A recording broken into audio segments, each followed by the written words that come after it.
할렐루야로 우리 화답하시도록 하겠습니다. 할렐루야. 할렐루야. 네. 우리 예수님을 믿는다는 이유로 또 이렇게 만나 뵙게 된 산위의 교회 여러분들을 진심으로 환영하고 또 주님과 동행하는 삶 속에 큰 기쁨이 있기를 바랍니다. 특별히 우리 남전도회 우리 회원들은 한 가정에 또 가정을 책임지는 분들이기도 하고 또 본인들의 직장 생활에서는 각자 중요한 역할들을 하시는 분들이에요. 그래서 여러 가지로 어깨가 무거우실 텐데 여러분들에게 또 하나님께서 큰 위로가 있기를 진심으로 바랍니다. 이 시대 속에서 코로나 상황이라고 하는 이 시대 속에서 그리고 또 점점 급변하고 있는 시대 속에서 우리가 어떻게 사는 것이 바른 길인가라는 고민을 우리가 멈출 수가 없어요. 그죠? 그러다 보니까 저는 오늘 이 말씀을 가지고 우리가 교회 생활을 할 때에 어떻게 해야지 정당한 길로 가는 것일까, 또 주님 앞에 가치 있는 삶을 살 것인가를 같이 한번 고민을 나눠볼까 합니다. 제가 마스크를 계속 쓰고 할게요. 왜냐하면 저는 외인이기 때문에 제가 잘 들리시지 않나요? 잘 들리시죠? 예, 왜냐하면은 또 제가 외부에서 온 사람이라 그게 나을 것 같아요. 열정이 잘못되고 열심히 있으면 정말 후회되는 인생을 살거든요. 근데 제대로 된 길을 갈 때 내가 생각하는 가치 있는 삶이 아니라 예수님이 가치 있게 여겨주시는 삶을 사는 게 우리의 목적이잖아요. 그게 중요한 것 같아요. 그럴 때 붙잡아야 되는 건 원칙과 원리는 바뀌지가 않아요. 1 더하기 1이 여기 영통구에는 1 더하기 1이 2인데 저 오산이나 어디 저 다른 데로 가면 1 더하기 1이 3이 되면 안 되잖아요. 동일해야 되는데 교회라는 공동체를 운영할 때에 하나님께서 제시해 주신 원리가 있어요. 오늘도 보면 조심해라 라고 말씀 나누셨잖아요. 그죠? 우리 읽을 때 봤어요. 그럼 어떤 걸 조심해야 되는가? 제가 몇 가지만 오늘 설명드리려고 해요. 첫 번째, 교회는요, 현실적인 필요를 충족해야 되는 영역이 있어요. 그러니까 교회는 현실적인 필요를 충족해야 될 영역이 있어요. 요거를 성육신의 영역이라 그럽니다. 성육신의 영역이 필요해요. 자, 우리 산위의 교회도 현실적인 필요가 있잖아요. 독서관을 운영한다든지 우리가 지금 당면하고 있는 영통 지역의 지역 주민들을 어떻게 섬겨야 되는지, 또 우리가 지금 운영하고 있는 이 많은 인프라들을 어떻게 효율적으로 관리하고 운영해야 될지, 이런 현실적인 요구들이 있다는 거죠. 그럴 때에 교회가 해야 될 일은 예수 그리스도께서 보여주신 그 원리, 예수 그리스도께서 우리에게 보여주신 원리는 뭐냐면 성육신이에요. 원래 거룩하고 존귀하신 분이었는데 이분이 굳이 그럴 필요가 없는데 굳이 자기를 비하하시고 낮추셔서 그 자신의 사역의 대상자들의 눈높이에 낮추셨다는 거예요. 그러다 보니 여러분 그거 아십니까? 우리 기독교인들은 생각 외로 수준이 높습니다. 제가 이제 과거에 한 15년 전에 경기도 한 지역에서 부목사로 있을 때인데요. 그때 그 지역에 있는 법원에 신우회를 조직하려고 들어가서 제가 그때 법원에는 신우회가 없었어요. 검찰청에는 있었는데, 그래서 신우회를 조직하고 그 사람들하고 모임을 가지면서 설문을 조사했어요. 법원 내에 일하는 그 직원들 전체가 제가 그 당시에 정확한 숫자를 기억 못하지만 수십 명, 100명 가까이 되는 인원이었어요. 지원이었는데 그들에게 질문을 하는데 다들 많이 배우고 그런 분들이잖아요. 기독교인이 어떻다고 생각합니까? 라고 물으니까 지금하고 좀 다릅니다. 15년 전이었는데 그들의 얘기가 기독교인들은 공통적으로 교양이 높습니다. 굉장히 수준이 높습니다. 라고 얘기를 해요. 이건 뭘 얘기하느냐 하면 기독교인이 된다는 건요, 우리가 세상의 모든 사람들의 평균 수치에서보다는 상당히 높은 수준에 있어요. 우리가 사용하는 언어, 또 이런 찬양, 이런 것들. 그래서 실제로 많은 대중 가수들 중에 빅히트를 친 친구들이 젊은 시절에 주일학교 출신인 걸 우리가 다 알고 있는 거예요. 그 껄렁껄렁한 김건모도 주일학교 출신이고 교회 찬양대 출신이잖아요. 이게 다 그래요. 나얼, 제가 제일 좋아하는 가수인데 나얼은 제가 우연찮게 데뷔할 때부터 봤어요. 근데 그 친구도 자기 교회 찬양대 친구들과 함께 그룹을 브라나이드 소울인가 뭐 그렇게 해서 나왔었어요. 자, 뭘 얘기하느냐? 우리가 성육신의 마음이 없으면 주변의 이웃들이나 주민들하고 얘기가 안 섞여요. 그래서 우리 기독교인들이 갖고 있는 그 비언어적인 수많은 요소들 가운데 세상 교회 밖에 있는 사람들이 느낄 때에 상당히 자기가 좀 열등하게 느껴집니다. 이게 좀 이런 표현이 죄송한데, 그래서 비기독교인들이 갖고 있는 기독교인을 향한 마음의 속에 분노가 있는 이유 중에는 그들이 굉장히 교양 있고 수준 높은 사람이라는 기대치를 갖고 있는 그 차원에서 그들이 거기에 준하는 행동을 하지 못할 때 오는 많은 불만들이 표현되어 있는 거예요. 그리고 그 밑바닥 깊은 곳에는 열등의식이 들어 있습니다. 조금 더 들어가 보면 사실은 하나님으로부터 버림받은 상실감이 극복하지 못하는 분노로 표현되게 되죠. 그러다 보니까 기독교인들은요, 내가 갖고 있는 모든 것들을 내려놓고 그 눈높이에 낮춰질 수 있을 만큼의 자기 비하가 있어야 돼요. 그래서 신학 용어로 성육신을 자기 비하라 그래요. 비하라는 말이 얼마나 처참한 얘기입니까? 겸손이 아니에요.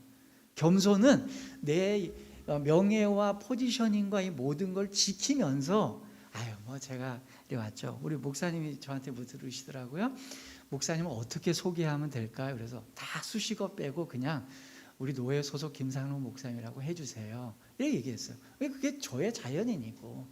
근데 뭐 목사님 한 분 소개할 때 보면 뭐 거창하잖아요. 뭐 이력을 막 한 트럭을 갖다가 대는 경우가 있어요. 그런 것들이 다 허세예요. 제가 볼 때. 자, 그래서 교회의 첫 번째 영역은 성육신의 영역, 자기를 비하시키고 낮추는 영역인데 이 영역을 누가 감당했느냐? 여러분 교인들이 감당해야 될 영역이에요. 하나님께서 이 영역은 성도들의 영역으로 맡겨두셨어요. 그래서 왜 성도들 자체가 지역 주민 출신이거든요. 우리가 나면서부터 태어났던 살던 우리의 삶의 대부분의 현장은 삶의 현장이에요. 그래서 담임 목사님이 성육신을 아무리 해봐야 그가 접촉하고 만날 수 있는 지역 주민은 한계가 있어요. 근데 산일교회 여러분 모두가 성육신의 영역에서 돼야 되고요. 좁게 보면 교회 내부적으로 보면 교회 내부에서 무슨 갈등이나 또는 결정을 할 때에 성육신의 영역, 즉 현실적인 필요에 대한 영역은 목사님께 죄송하지만 여러분들이 결정하셔야 돼요. 여러분들의 다수의 의견이 필요한 대로. 예를 들어 오늘 점심을 먹어야 되는데 라면을 먹을까 짜장면을 먹을까? 그럼 그 누가 결정해야 되죠? 여러분들이 결정하는 거예요. 그 담임 목사님이 오늘 그냥 라면 드세요 이렇게 되는 게 아니라 우리 전부 다가 라면 먹고 싶어요. 그럼 목사님이 그래도 밥 먹어야지 사람이 아무리 담임 목사님이 얘기해도 여러분들이 결정하셔서 라면 드시면 되는 거예요. 거기에는 담임 목사님이 이게 담임 목사의 권위에 도전해? 그러면 안 되는 거예요. 그냥 우리의 현실적인 필요와 공간과 기물을 사용하거나 이런 것들을 효율적인 방안을 할 때는 목사들이 생각하는 것보다는 사실은 우리 성도들이 굉장히 각 분야의 전문가들이세요. 그러니까 그 부분은 여러분들이 능동적으로 참여하셔서 결정해 주셔야 돼요. 그럼 두 번째, 그 영역만 있느냐? 교회는 예수님의 필요를 채우는 영역이 있어야 돼요. 자, 첫 번째는 성도들의 필요잖아요. 아마 우리 성도들 모두 다가 필요가 있을 거예요. 교회 올 때마다 나 이건 좀 이렇게 했으면 좋겠는데 이건 좀 이렇게 했으면 좋겠는데 이런 것들은 여러분들이 하면 되는데 이 교회는 그것만 하면 동아리와 어떤 협력단체, 취미단체예요. 뭐 등산 동아리, 뭐 테니스 동아리처럼 그냥 우리 그렇게 모이는 거예요. 근데 그게 아니잖아요. 교회는 부르신 분이 있잖아요. 그 교회는 예수님의 필요를 채워야 될 부분이 있는데 이 부분이 뭡니까? 성화의 영역이에요. 자, 아까는 성육신, 하늘서부터 땅으로 내려오는 영역이라면 이번에는 땅에서부터 하늘로 올라가야 될 영역이에요. 그래서 우리 교회로 모이면 그냥 우리 피로 느끼고 우리가 느끼는 대로 그냥 삽시다 이렇게 되면 안 돼요. 그러면 차라리 그냥 무슨 법인이나 사회복지단체 또는 무슨 뭐 비영리 법인으로 우리 그냥 엔조이하고 살면 돼요. 근데 우리의 목적은 여기에 최선을 다하지만 종국적으로는 그리스도를 향해 가는 목적이 있어야 되잖아요. 그래서 방향성이 땅에서 하늘로 올라가야 되는 그 과정이 필요해요. 그럼 이럴 때는 이때는 이 성경이 쓰는 용어가 사명이라는 말을 써요. 우리가 원하는 것을 사명으로 만드는 게 아니에요. 그래서 나중에 여러분들이 연말 되시거나 또 교회의 미래에 대해서 고민하실 때 우리 교회가 뭘 해야 됩니다, 우리 교회 사명이 무엇입니다 할 때는 그거는 성도 여러분들이 다수결로 결정하는 게 아닙니다. 이걸 잘 아셔야 돼요. 사명은 하나님께서 우리에게 주시는 거예요. 근데 각 교회가 해야 될 사명들이 있는데 모든 교회가 모든 사명을 다 하지 않습니다. 주님은 그렇게 운영하지 않아요. 각 교회의 주특기를 가지고 특별하게 그 역할을 하게 하세요. 제가 잠깐 들었는데 우리 산위교회는 도서관을 중심으로 한 이렇게 이제 문화사역을 한다. 모든 교회가 도서관을 하는 게 아니에요. 맞잖아요, 그죠? 산위의 교회에 주신 그 특성이고 주특기예요. 그렇듯이 이 사명은 그럼 누굴 통해 주셔야 되느냐? 그때 고용된 사람이 목회자예요. 그래서 성경을 보면 한 번도 예외가 없이 하나님의 뜻을 사람들에게 전달할 때 반드시 하나님은 하나님이 선택한 선지자나 하나님의 말씀을 대언하는 사역자들을 세우셔서 하나님의 말씀을 전달하셨어요. 이 과정을 극명하게 보여주는 게 시내산이었죠. 시내산에 보면 70인 장로를 데리고 와서 산중턱에 머물게 하고 그 다음에는 여호수아만 데리고 가서 또 중간 한 70분 능선, 8분 능선까지 데리고 가고 마지막에는 여호수아 혼자서 하나님하고 독대하는 거예요. 그래서 목회자는 누구냐라고 규정하라 그러면 저도 한 30년 목회한 사람인데 이제 담임 목사님하고 비슷한 연배에 제가 목회자는요 하나님하고 사람 사이에 있는 존재예요. 그래서 목회자들이 가장 빠지기 쉬운 함정이 뭐냐면 너무 하나님 편에 서 있으려고 그러면 그 교회는 힘들어져요. 그죠? 이 세상에 얼마나 그 부조리합니까? 그러니까 모세도 책임이 있어요. 왜 40일 동안 안 내려와? 가끔 좀 여호수아 통해서 좀 얘기를 해주지. 나 잘 있으니까 걱정하지 마.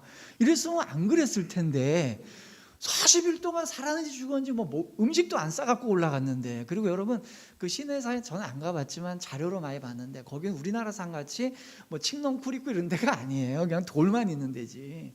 그러니까 밑에 있는 사람들이 얼마나 불안해요. 그럴 때는 교통을 해줘야 돼요. 그래서 하나님께 가서는 여러분 편 들어줘야 되는 거예요. 목회자는 하나님 앞에 가서 우리 성도들이 얼마나 힘든지 아십니까? 하나님? 너무 그렇게 몰아붙이지 마세요. 그 뭐 이상과 원리 그런 거 너무 얘기하지 마세요. 우리 성도들이 힘들어요. 아 진짜 예수님도 오셔서 여기서 과장 역할 한번 해보세요. 회사에서 아주 더럽고 기분 힘듭니다. 이렇게 하나님께서 항변을 해. 그리고 또 여러분들한테서 누구 편 들어야 되겠어요? 하나님 편 들어야지. 야 하나님도 힘들어. 니들 데리고 사는 게 얼마나 말 안 듣는 너희들 데리고 같이 가는 게 얼마나 힘들겠어. 그러면서 하나님 마음을 전달해 줘야 되는 거예요. 그래서 모세를요 정신분석학자들은 그 사람이 정신병 환자라고 얘기를 해요. 양극적 장애. 그래서 우울증에 깊은 빠져 있는 사람이죠. 우울증 환자예요. 정신분석 쪽에서 보면 당연하죠. 그 양쪽 사이를 다 극단적으로 이상적이고 완벽한 분과 그분하고 얘기를 계속하는 것과 너무 부조리하고 불합리한 세상 사이에서 왔다 갔다 하는데 얼마나 힘들겠어요. 그러니까 분열이 일어날 수밖에 없죠. 고달픈 직업입니다. 그러다 보니까 두 영역이 있어야 되는데요. 문제는 뭐냐? 이 두 개의 속성이 성육신과 성화 또 승귀 이 두 개의 영역은요 같을 수가 없어요. 일단 방향이 틀려. 하나는 하늘에서부터 땅으로 내려오는 거고 하나는 땅에서 하늘로 올라가는 거예요. 그 방향이 틀려요. 너는 하행성 나는 상행성 뭐 옛날에 그런 노래도 있었는데 서로 잠깐 찰나에 만날지 모르지만 서로 바뀌다 보니까 여기에서 교회의 많은 갈등들과 혼선이 이루어지는 거예요. 그럴 때 건강한 공동체는요 이 두 개가 잘 조화가 되어져야 돼요. 그래서 이제 뭐 산예교회는 잘하고 있기 때문에 제가 와서 해봐야 이게 또 이제 잔소리고 다 아는 거 저 사람이 잘 규정 지어주는구나 이 정도로 생각될 것 같아요. 그럴 때 현실적인 필요와 예수님의 사명 사이에서 이게 조화를 이룰 수 있는 역할이 목회자와 성도 여러분들과의 역할인 거예요. 그래서 목회자가 모든 일을 하는 교회는 불건강한 교회죠. 모든 우리 남전교회 같은 여러분들의 각 분야에서 리더들이잖아요. 여러분들이 어떤 면에서는 내 위에 상관도 있고 내 밑에 직원들도 있는데 거기서 다양한 인간관계 또 기술과 또 여러 가지 내 분야마다 있는 게 있어요. 이제 우리 목회자들이 얼마나 좀 그 비전문가적인가를 하면 제가 아는 아주 큰 교회 목사님 한 분이 설교 시간에 그런 얘기를 하더라고요. 여러분 그 청도에서 나는 감은 씨가 없대요. 그러면서 그분이 말하는 그 청도가 중국 청도를 얘기하는 거예요. 설교 시간에 자기가 중국 청도를 가봤는데 거기는 감에 씨가 없다. 원래 그 씨 없는 감이 어디 청도죠? 경북 청도예요. 경북 청도. 근데 이분은 경북 청도를 모르고 중국 청도만 아는 거예요. 그러니까 중국의 청도에 가면 그랬다니까 그런 게 이제 실수잖아요. 자기가 뭐 감을 재배해 본 적도 없고 하니까 아는 척 하다가 당한 거잖아요. 그러니까 그런 거에는 너무 전문가적인 역할을 할 필요가 없다는 거죠. 그럴 때에 우리가 목회자에게서 기대할 수 있는 것은 그가 하나님의 뜻을 얼마나 온전하게 우리에게 전달해 주시는가를 귀 기울여야 되고 그 분야에서 우리의 존경심이 있으면 되는 거예요. 근데 그 외에 우리 모든 사회 모든 영역에서 다 그분이 완벽하길 원하다 보니까 이게 수틀리게 되면 목회자가 이중적으로 되고 가면을 쓰게 되는 거죠. 이해되셨죠? 그러니까 그 부분은 여러분들이 다 전문가가 되셔서 목사님을 도와주셔야 돼요. 사실은. 그러면 서로가 이렇게 될 때 최고 책임자는 누구냐? 결국 예수님이세요. 교회의 머리는 예수님입니다. 예, 아멘. 그리고 우리 교회가 잘 알아야 되는 게 여러분 우리 모든 성도는요 심지어 목회자까지도 우리는 몸이에요. 몸. 그래서 우리가 서로의 지체라는 말을 얘기하면서 우리가 자꾸만 헷갈리는 게 뭐냐면 제가 많은 교회 경험들을 갖고 있다 보니까 문제가 생기고 사고가 생기는 교회들의 공통적인 특징이 뭐냐면요 우리 모두 다 지체야 우리가 모두 한 몸이야 라는 건 동의를 해.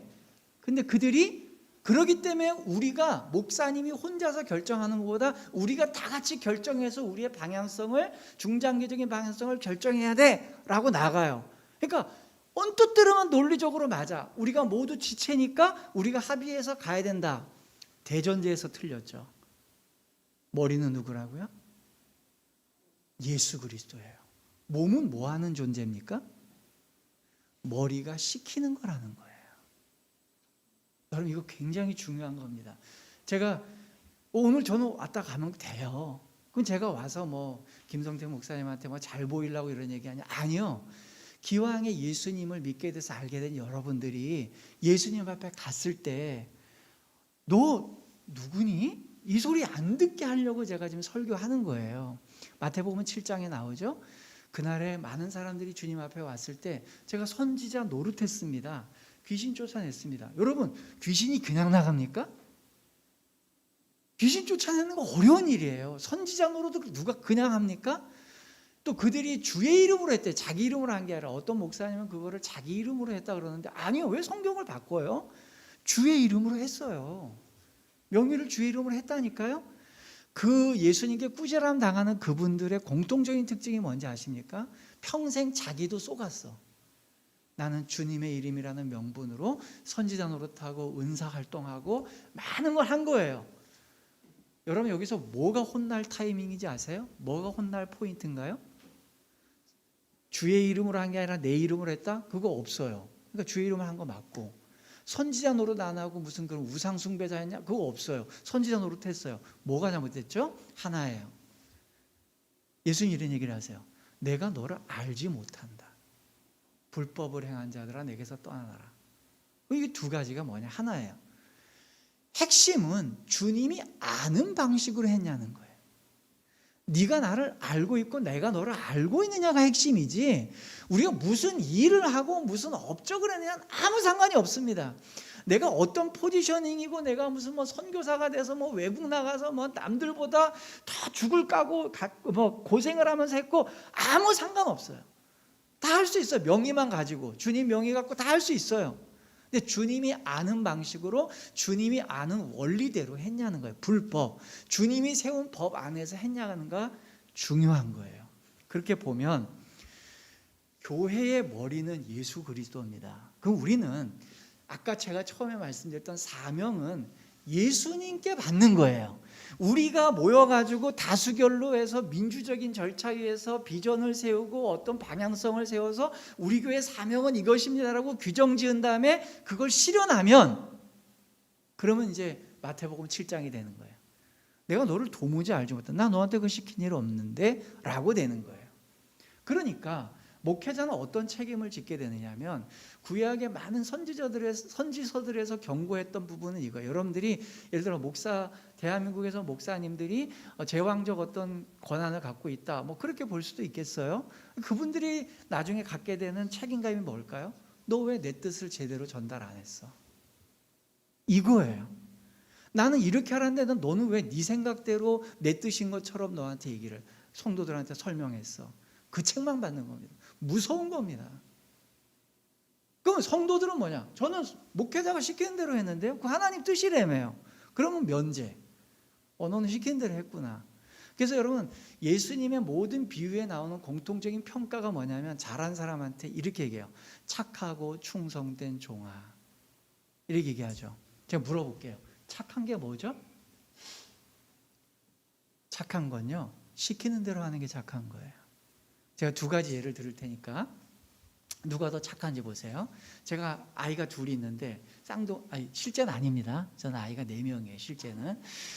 그래서 2명이 있는데 쌍둥이라고 봐요. 저는 쌍둥이도 없어요. 쌍둥이가 있는데 두 아이가 수험생이에요. 고3 수험생.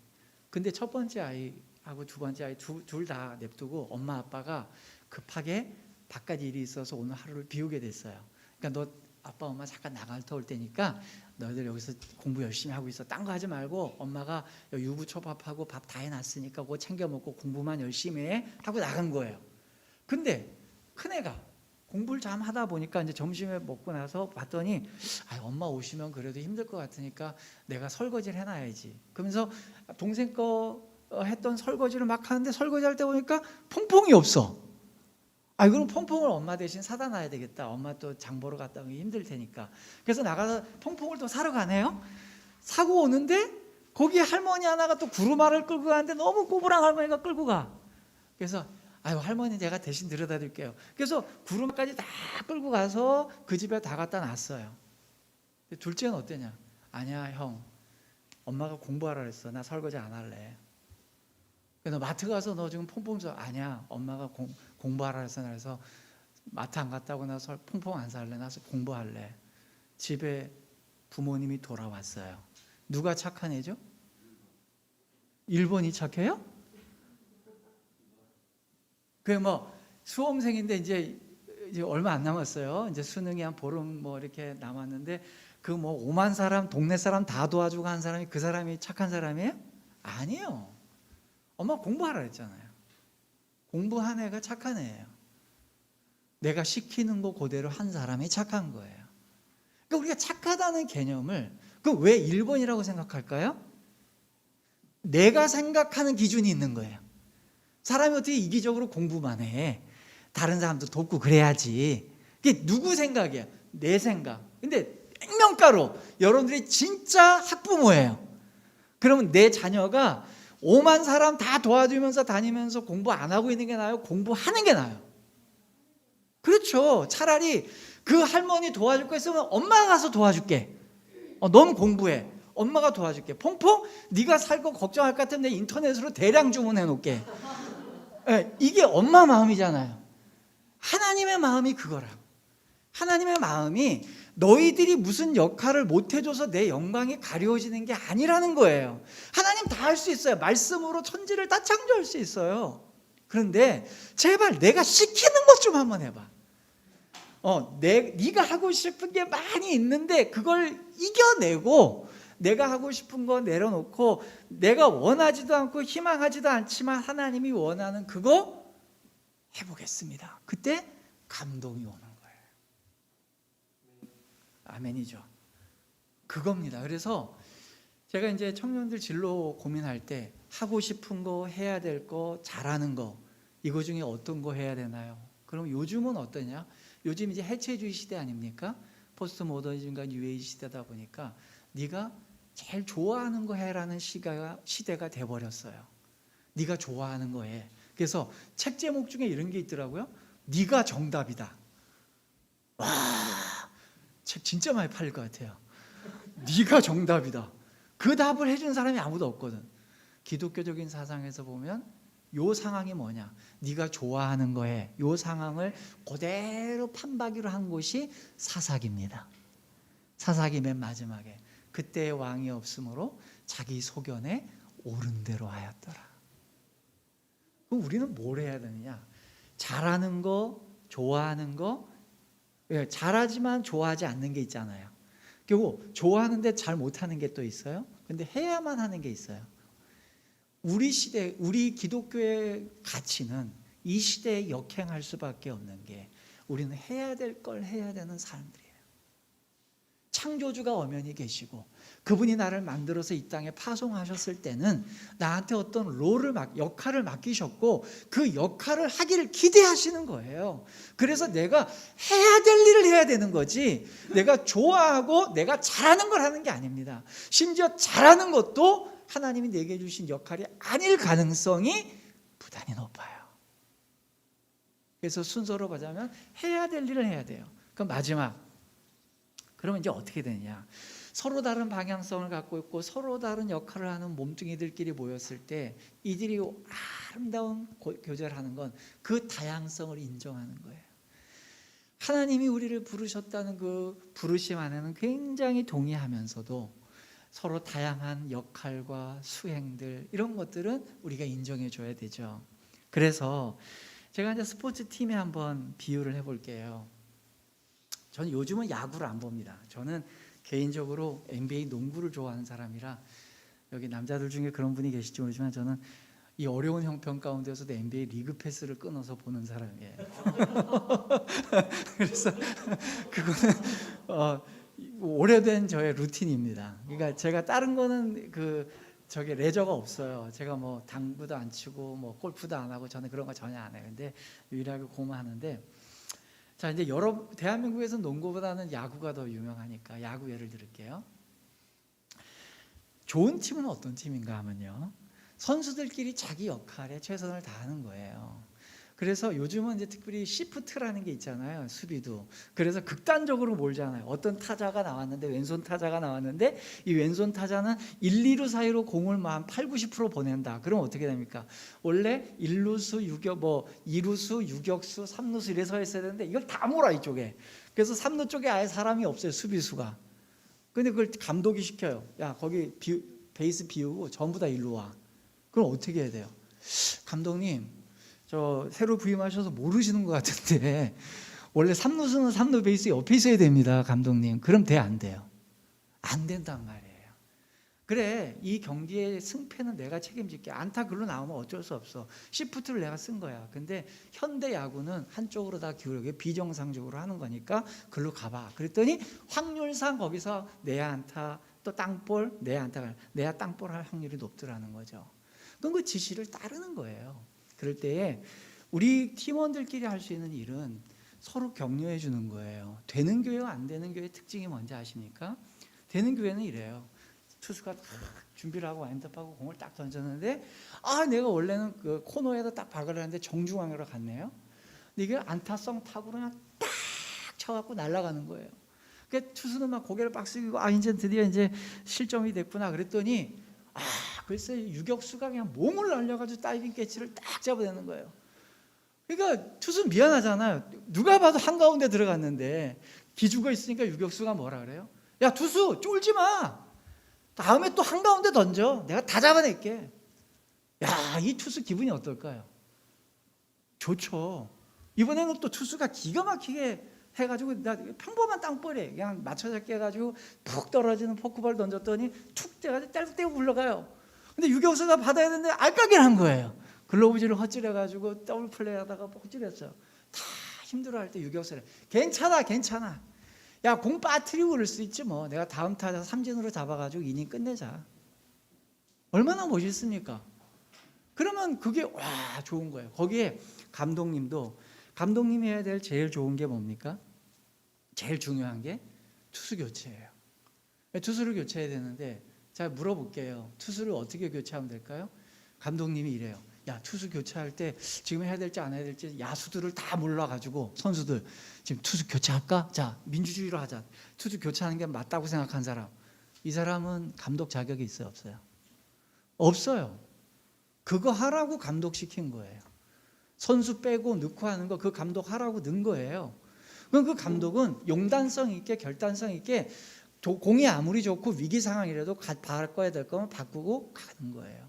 그럴 때 그 감독이 투수를 교체한다고 선수가 나 더 던지고 싶은데 저 감독님 뭐 저래 이게 아니라 감독님 제 뒤에 오는 선수가 잘하겠죠 하고 믿고 내려가는 거죠. 이런 팀은요 이미 우승한 팀이에요.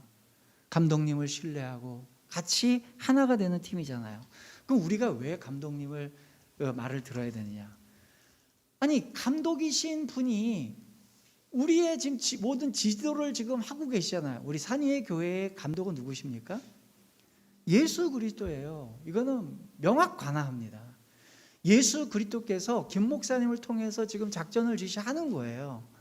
그럴 때 야 작전 지시만 하지 말고 네가 와서 뛰어. 그러면 예수님이 목사님이 뭐 던지고 가서 수비하고 다 합니까? 아니요. 여러분들 다 같이 하는 거예요. 그럴 때에 그 결정에 순종하고 따라가는 거죠. 그럴 때에 이 감독님이 감독만이 아니라 나를 사온 구단주이면서 감독인 거예요. 나를 사오셨어. 나같이 형편없고 드래프트에서 사람들한테 인기가 없어서 저 뒷순위로 밀리고 있는데 나를 제일 먼저 픽업하신 거예요. 아무도 써주지 않는데 나를 써주신 감독님이 있으니 그분 말 들어야 되지 않겠어요? 더 나아가 그분이 나를 위해서 지불하신 그 비용이요. 보통 평균 우리 프로야구 선수들이 연봉이 3천에서 5천이라 그래요. 3천 5천 줘야 되는데 내가 그 정도 쩌리 타자예요. 근데 나한테 30억을 준 거야 이분이. 3천만 원짜리인데 다른 구단에서는 방출을 했다고요. 방출해서 아무도 안 데려가고 지금 전임맨이 돼 있는데 거기다 내가 30억을 데리고 와서 나를 고용했으면 진짜 방망이가 부서지라고 해야 되지 않겠습니까? 네. 근데 우리를 고용하신 분은요 30억이 뭡니까? 자기 인생 다 바쳐서 우리를 고용했어요. 여러분이 오늘 지금 산위의 교회 성도 여러분들께서 여기 이 자리에서 예배드리는 기회는요 원래 예수님이 있어야 되는 거예요. 예수님이 살았으면 안 죽고 살았으면 여러분들보다 더 효율적이고 더 거룩한 일을 해줬겠죠.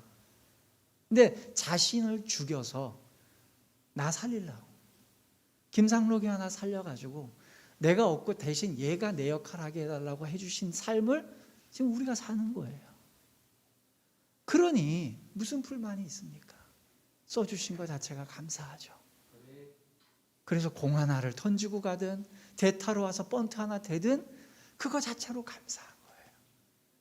그러니 그분 앞에서 그분의 역할이 무엇이 되든 하나님 앞에 최선을 다해 살아가는 겁니다. 결론입니다. 저는요 오늘 이 본문에 보면 다양한 사역자들이 다양한 일을 통해 머리 되시고 교회 주인 되신 그분을 위해 섬기는 거예요.